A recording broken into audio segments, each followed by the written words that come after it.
Parliament ने election act का तरमीमी bill मंजूर कर लिया है, आप सबको इल्म है। सवाल ये नहीं था कि ये तरमीमी बिल मंजूर होगा या नहीं होगा, सबको पता था मंजूर हो जाएगा, इसमें कोई खबर वाली बात तो है नहीं। सवाल ये है कि इस तरमीमी बिल के मंजूर होने के बाद सुप्रीम कोर्ट का वो 8 रुकनी बेंच क्या करेगा, जिसने मखसूस नशिस्तों का फैसला तहरीक इंसाफ के हक में दिया हुआ है और इस तरमीमी एक्ट से वो फैसला खत्म हो जाएगा। उन 8 जजों के पास क्या ऑप्शंस हैं, ये ज़्यादा इम्पोर्टेंट बात है। पार्लियामेंट ने तो अपनी ऑप्शन इस्तेमाल कर ली। उन्होंने कानून बना दिया, सदर ममलिकत उस पे दस्तखत कर देंगे। सवाल ये है कि मंसूर अली शाह की क़यादत में जिन 8 जजों ने वो फैसला लिख दिया है, उनके पास क्या ऑप्शंस हैं? वो तो बंद गली में नहीं पहुँच गए हैं या उनके पास अभी भी कोई रास्ता मौजूद है तहरीक इंसाफ को मखसूस नशिस्तें देने का? क्योंकि देखें, उमर अता बंदियाल ने 14 मई को पंजाब में इंतखाबात कराने का हुक्म दिया। पार्लिमान ने वो हुक्म रोक लिया और उमर अता बंदियाल अपने हुक्म पर अमल नहीं करा सके। वो एक कमज़ोर चीफ जस्टिस के तौर पर जाने जाते हैं, जो अपने हुक्म पर अमल ना करा सके।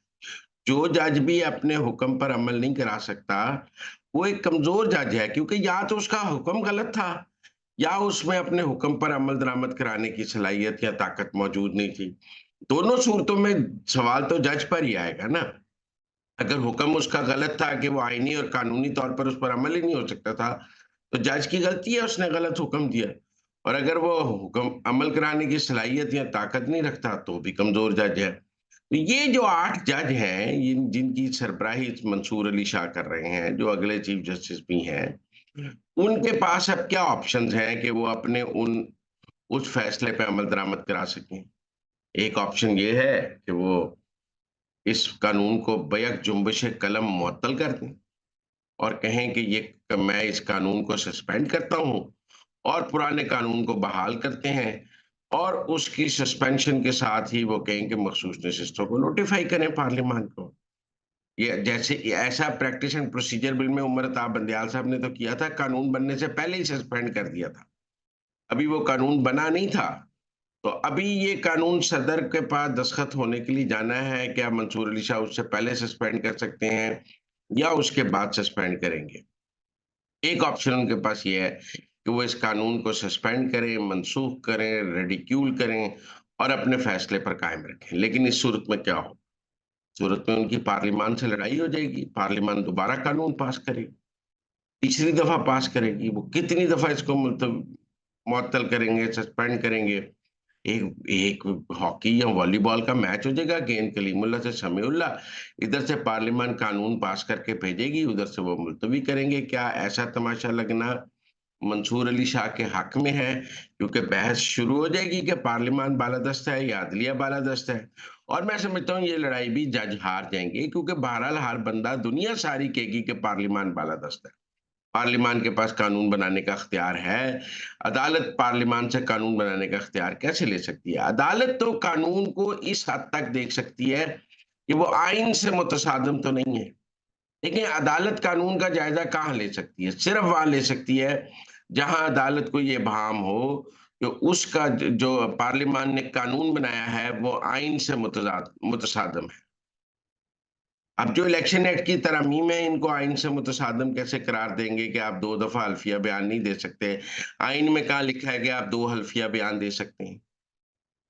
अगर आपने पहले लिस्ट नहीं दी, तो आप बाद में नहीं दे सकते। आइन में कहाँ लिखा है कि आप बाद में दे सकते हैं, जो ये कानून गलत होगा? तो लिहाज़ा ऐसी कौन-सी शिक निकालेंगे जिसको आइन से मुतसादम करार देकर इस कानून को खत्म करेंगे।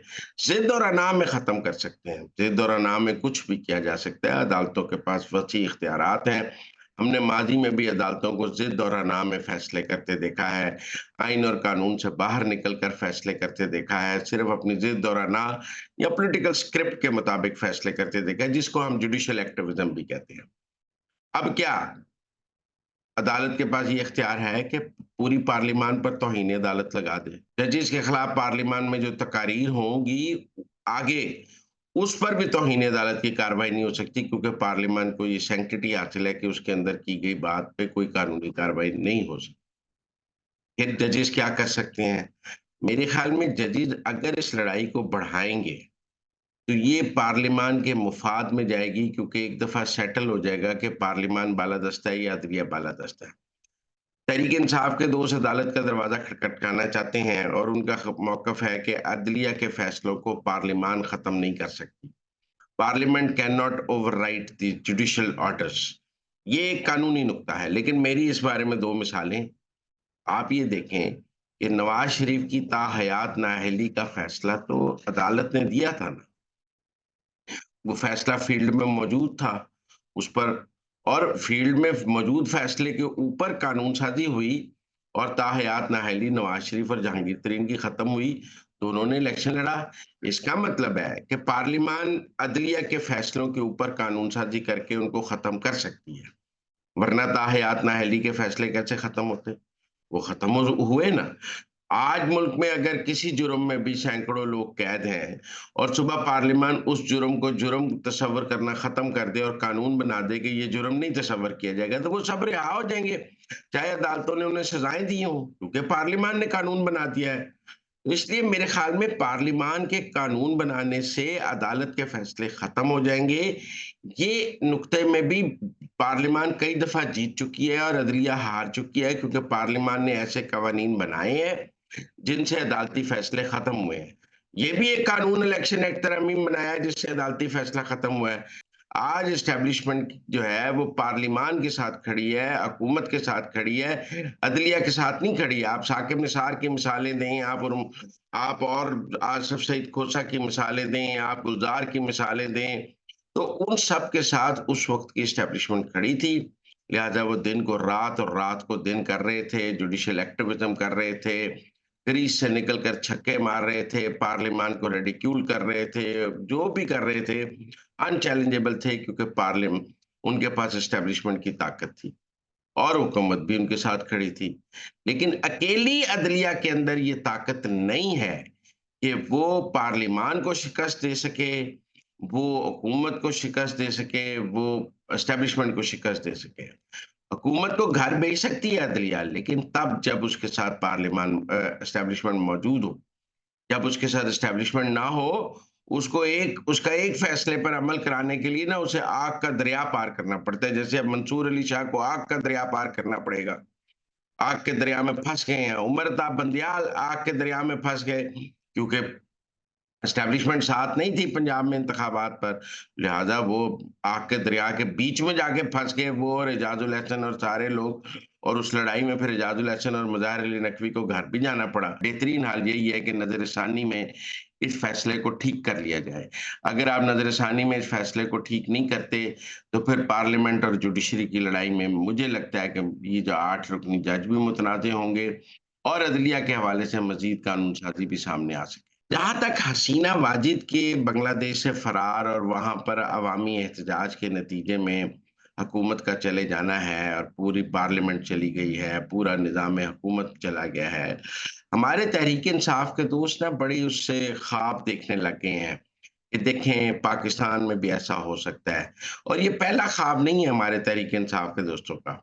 इससे पहले उन्होंने ये ख्वाब श्रीलंका के बारे में देखा।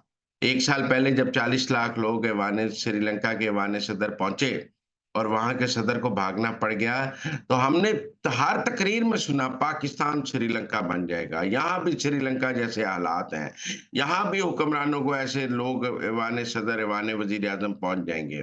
और हम रोज ये राग सुनते थे तहरीक इंसाफ के दोस्तों से, और हम उनको समझाते थे कि पाकिस्तान और श्रीलंका के हालात में फर्क को समझे। श्रीलंका डिफॉल्ट कर गया था। श्रीलंका में पेट्रोल नहीं था, दवाई नहीं थी, बिजली नहीं थी, पानी नहीं था, खाने की चीजों की कमी थी, लोगों की जिंदगी गुजारना मुश्किल हो गई थी। और ऐसी सूरत में लोग बाहर निकले जब लोगों के पास कोई ऑप्शन नहीं था। पाकिस्तान ने तो डिफॉल्ट नहीं किया था। यहाँ तो आप गाड़ी लेके पेट्रोल पंप पे जाएं, टैंकी फुल करा लें, रोज की 2 टैंकियां फुल कराएं। तो लोग आप श्रीलंका और पाकिस्तान का मुआवजा कैसे करते हैं? अब कहते हैं जी बांग्लादेश बन जाएगा। ये कल तक जिनका शेख मुजीब हीरो था, आज वो हसीना वाजिद को ताने मार रहे हैं। मुझे नहीं समझ आती किस मुंह से शेख मुजीब को हीरो कह रहे थे और किस मुंह से हसीना वाजिद के ताने लोगों को मार रही हैं। भाई अगर शेख मुजीब आपका हीरो था तो हसीना वाजिद भी आपकी हीरो है। आज जो हसीना वाजिद को हुआ है वो तो फिर वो बताए ना जो शेख मुजीब की वीडियोस अपलोड कर रहे थे। लेकिन आप बांग्लादेश और पाकिस्तान के हालात में फर्क समझ। बांग्लादेश में इलेक्शंस का तमाम सियासी जमातों ने बाइकाट किया था। पाकिस्तान के इंतखाबात में तमाम सियासी जमातों ने हिस्सा लिया है। बांग्लादेश के इंतखाबात को दुनिया ने तस्लीम नहीं किया था, पाकिस्तान के इंतखाबात को दुनिया ने तस्लीम किया है। पाकिस्तान में जो सियासी जमात ये कहती है कि बड़ी धांधली हुई है, उसकी हुकूमत है एक सूबे में। दुनिया को नज़र आ रही है कि उनकी हुकूमत है, उनकी 80 सीटें हैं कौमी असेंबली में। वहाँ ऑपोज़िशन की कोई 80 सीटें नहीं थी पार्लियामेंट में। आपने पूरी ऑपोज़िशन को माइनस कर दिया हुआ था। यहाँ वहाँ जमात इस्लामी पर पाबंदी थी। पाकिस्तान में किसी सियासी जमात पर पाबंदी है? सबने लड़ा इलेक्शन, पीटीआई ने भी लड़ा इलेक्शन, सबने लड़ा इलेक्शन। तो मेरे पहली बात तो ये है कि मुवाज़ना नहीं गलत है। अगर पाकिस्तान की सारी सियासी जमातों ने बाइकआउट किया होता और एक सियासी जमात ने इलेक्शन में हिस्सा लिया होता और वो सारी सीटें जीत गई होती तो आप पाकिस्तान और बांग्लादेश का मुवाज़ना कर लेते। भाई यहाँ तो ऑपोज़िशन की एक सूबे में हुकूमत है तो फिर मेरा मतलब है मसला क्या है? लिहाज़ा दुनिया ने पाकिस्तान के इंतखाबात को तस्लीम किया और पाकिस्तान की अवाम ने भी अमूमी तौर पर पाकिस्तान के इंतखाबी नताइज को तस्लीम किया। आप ज़िमनी इंतखाबात के नताइज देख लें। आप जो आम इंतखाबात के बाद ज़िमनी इंतखाबात के नताइज हुए, आप कहते हैं जी पंजाब में आप बता दें बाजोड़ में पीटीआई के साथ क्या हुआ है, चौथे नंबर पे है। और केपी में जो ज़िमनी इंतखाब हुए हैं, वो क्यों पीटीआई हार रही है? पंजाब के सारे हार रही है, सिंध के सारे हार रही है। तो मेरे ख़्याल में पाकिस्तान और बांग्लादेश का कोई आपस में मुवाज़ना नहीं है। बांग्लादेश की तहरीक वहाँ के नौजवानों ने अपने एक ट्रांसपेरेंसी पे चलाई क्योंकि एक सियासी जमात की हुकूमत थी, वहाँ वन पार्टी रूल था।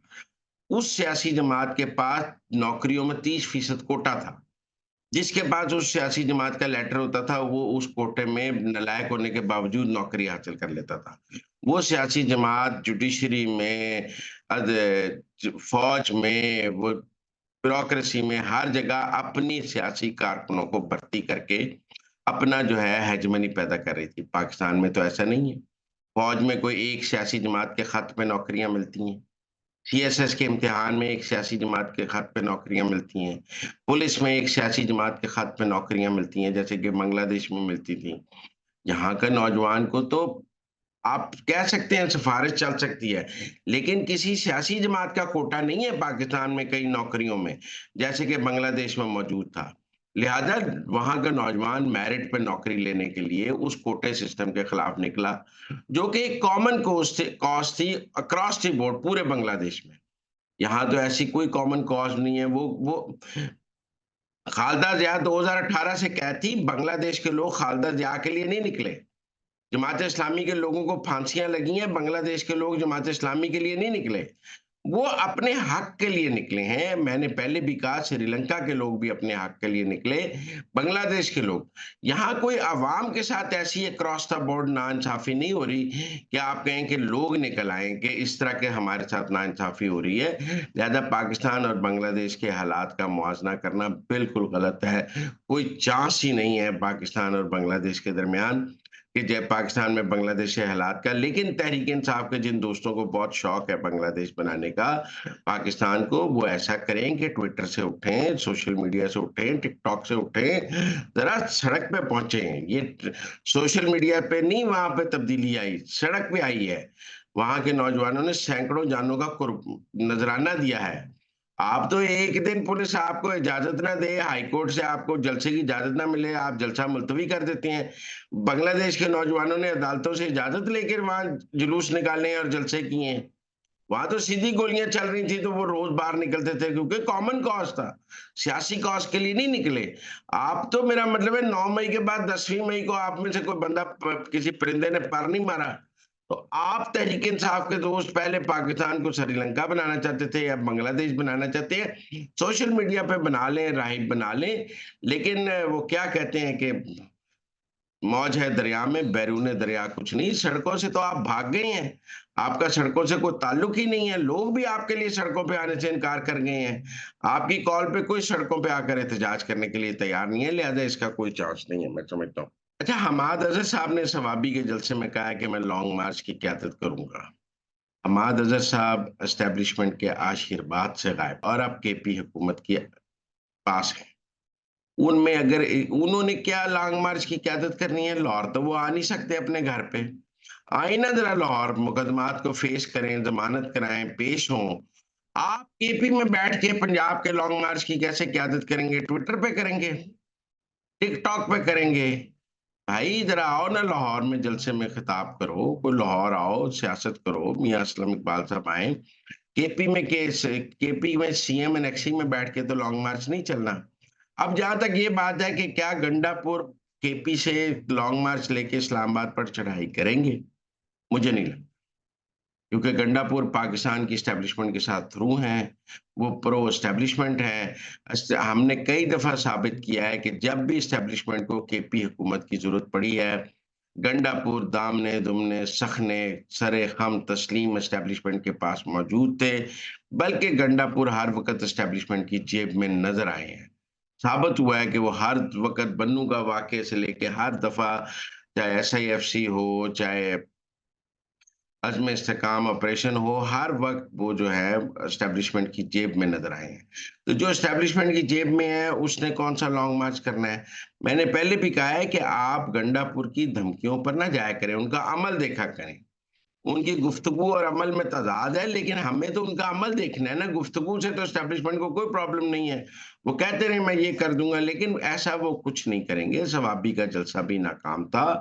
कोई शवाबी का जलसा तारीखी जलसा नहीं हुआ जिसके नतीजे में हम कह सकें कि बड़ी तब्दीली आ गई है। लिहाज़ा मैं समझता हूँ कि फ़िलहाल लॉन्ग मार्च का कोई इम्कान नहीं और फ़िलहाल केपी हुकूमत जो है, गंडापुर किसी लॉन्ग मार्च के लिए अपनी हुकूमत को दाँव पर नहीं लगाएँगे।